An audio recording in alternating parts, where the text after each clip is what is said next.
మరి ఏం చేయాలంటే మొదటిగా సులువుగా చిక్కులు పెట్టే పాపాన్ని విడిచిపెట్టాలి.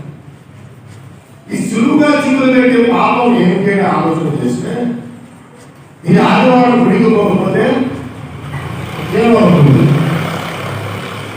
నెలంతా గుడికి వచ్చినా, నెలంతా దేవుని మందిరానికి వచ్చినా, ఒక్క వారం గుడికి పోకపోతే ఏమవుతుంది? అది సులువుగా చిక్కులు పెట్టే పాపం.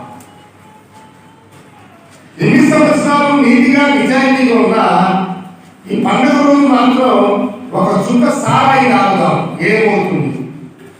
సంవత్సరం అంతా బాగా ఉన్నా, ఈ సంవత్సరంలో నేను ఒక చుక్కు కూడా సారాయి ముట్టుకోలేదు, ఏది తాగలేదు, పండుగ పూట ఒక రోంతా సులువుగా చిక్కులు పెడుతుంది సాతాను. సంవత్సరం అంతా బాగున్నాను, ఈ సంవత్సరం డీజే పెట్టుకొని రికార్డ్ డ్యాన్స్ వేస్తాం. ఏమైంది? పండుగ పూటే కదా. ఎప్పుడు?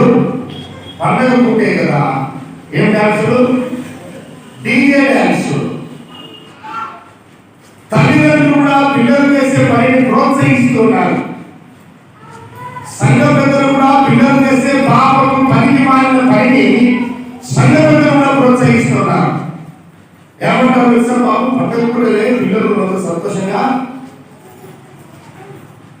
సులువుగా చెప్పాలి. సులువుగా ఒక పూటే కదా, ఒక రోజే కదా, పండుగ రోజే కదా. మేము అడిగేది పండుగ రోజు డ్యాన్స్ వేసుకుంటాం, పండుగ రోజు మందు తాగుతాం, పండుగ రోజు సినిమాలకు పోతాం, పండుగ రోజు సిగార్లకు పోతాం. ఒక్క రోజే, ఒక్క పుణ్య, ఒక్క సినిమా, ఒక్క సిగరెట్టే, ఒక్క మందే, ఒక్క డాన్సే.